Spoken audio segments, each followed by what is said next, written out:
Halo teman-teman semua, jumpa lagi bersama saya. Nama saya adalah Kevin Saili. Pada YouTube channel ini, teman-teman akan menemukan informasi menarik seputaran technical analysis untuk cryptocurrency. So, if you do like cryptocurrency, make sure to hit the subscribe button. Don't forget to leave a thumbs up kalau kalian suka dengan konten yang saya bahas di dalam video ini. Guys, saya ingin mengucapkan terima kasih banyak atas support dari teman-teman semua ya. Finally, channel saya mencapai 40.400 subscribers ya. Dan dalam beberapa hari ke depan itu saya akan memberikan surprise untuk teman-teman. Jadi make sure kalian stay tune ya, terutama di Instagram atau social media saya dan juga di Telegram saya ya. Nanti informasinya akan saya blast melalui dua media tersebut. Oke. So, pada pembahasan kali ini kita akan bahas tentang Bitcoin, tapi saya akan juga membahas tentang Cardano karena kebetulan requestnya itu dari Cardano ya, dan 389 orang ya itu melikes komentar dari Puja Astawa ya, sehingga dia saya pin dan dia teratas. Jadi congratulations, kita akan bahas Cardano. Next one saya akan consider untuk bahas Verasity karena ini masih banyak banget yang request dan saya perhatikan ya, why not gitu ya. Kalau misalnya teman-teman pengen banget dibahas Verasity-nya, make sure komen sekali lagi di video yang kali ini dan pastikan Verasity kalian tuh berada di paling atas gitu ya. Tapi ya anyway saya akan bahas juga. Jadi make sure kalian support aja teman-teman ya.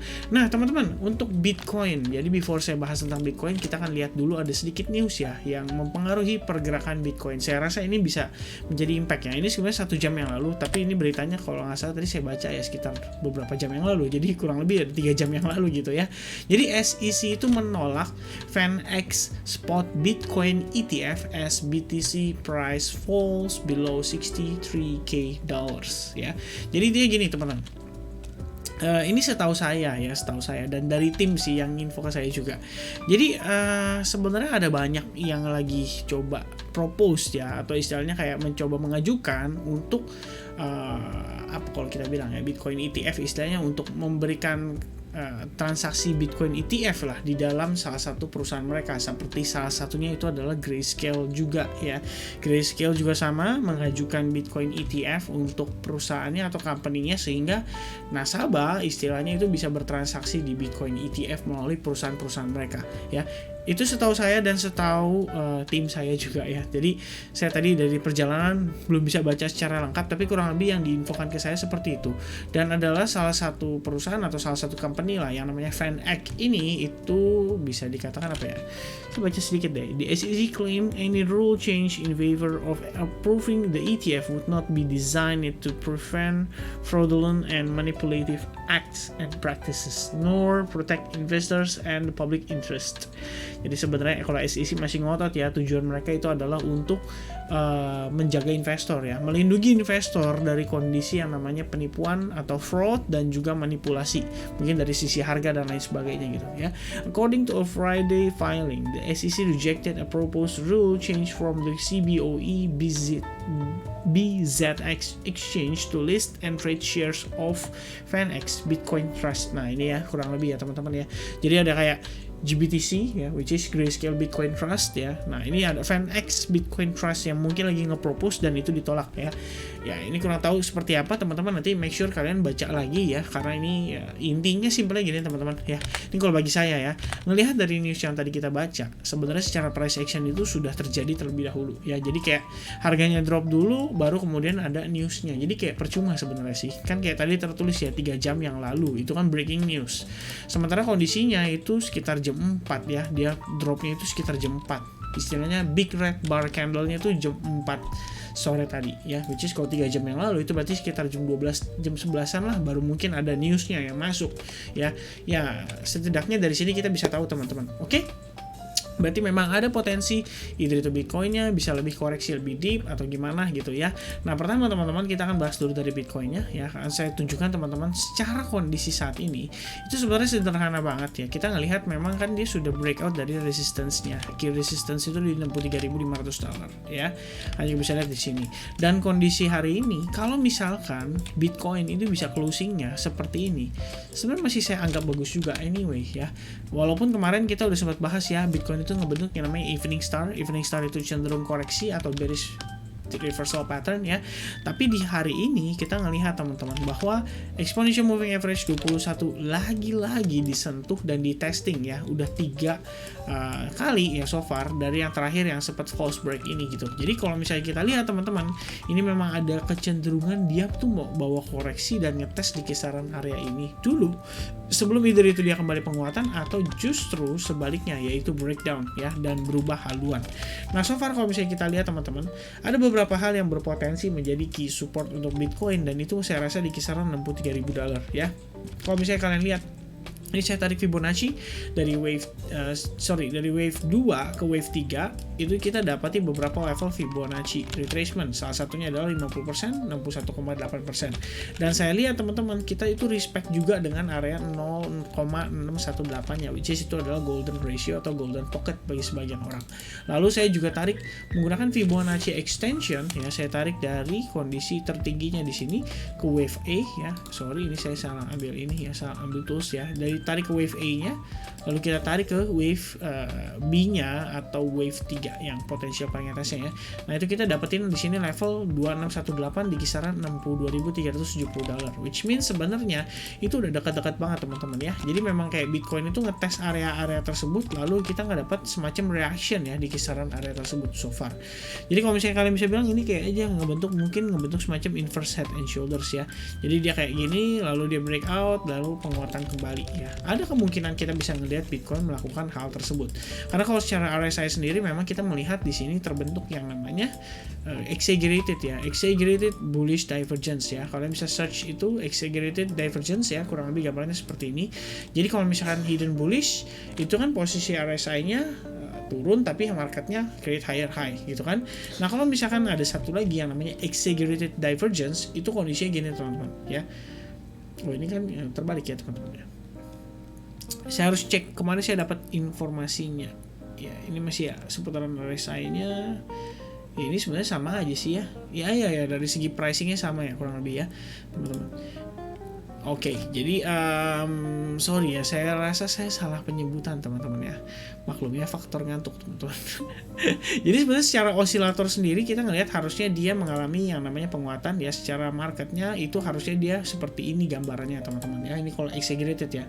Oh sorry ya, secara ini berarti sebenarnya sih ini bukan exaggerated lagi ya, tapi kita bisa bilang ini bullish divergence sih basically ya.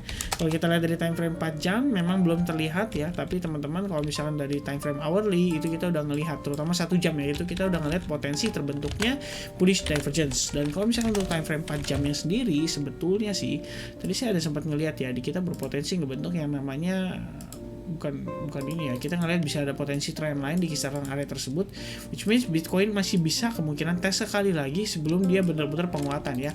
Itu pertama kita ngelihat ada trend line. Kedua, kalau kita hubungkan teman-teman di sini dari segi swing yang terakhir dan kondisi swing yang terbaru, itu memang kita udah ngelihat yang namanya hidden bullish divergence ya. Jadi memang secara RSI atau secara momentum sebenarnya Bitcoin itu masih punya potensi untuk kembali penguatan, dan kita tahu teman-teman ada beberapa confluence of resistance atau support di kisaran 63.000 sampai kisaran $62.600 ya, which means di kondisi area inilah salah satunya ya, atau di kisaran Fibonacci 0618-nya ini yang menjadi salah satunya teman-teman ya.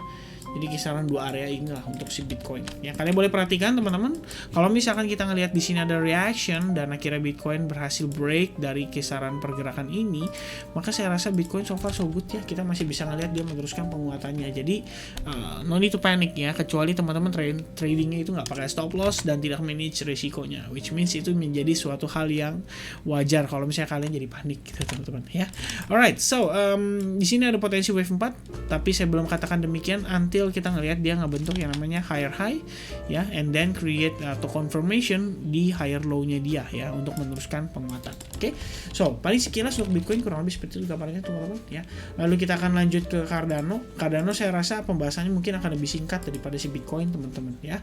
Jadi untuk Cardano sendiri saya ngelihat dari time frame daily-nya sebenarnya ini kita masih berada di dalam proses retest ya atau testing dari si trend line yang terbentuk di sini teman-teman. Jadi setelah dia breakout, oke, dia breakout, which is ini memang sudah positif ya. Saya juga sempat sampaikan di video saya waktu lalu membahas tentang quick update untuk Cardano ya. Saya jelaskan ke teman-teman reason kenapa saya taking profit itu precisely di kisaran area $2,34 ya. Karena di situ merupakan area key resistance kita juga, dan itu sudah saya jelaskan di video saya waktu beberapa saat yang lalu teman-teman ya. Jadi mana sih kalau nggak salah ya, pokoknya yang ada quick update Cardano-nya ya, saya lupa teman-teman nih kalau nggak salah yang gambarnya pesawat ini ya.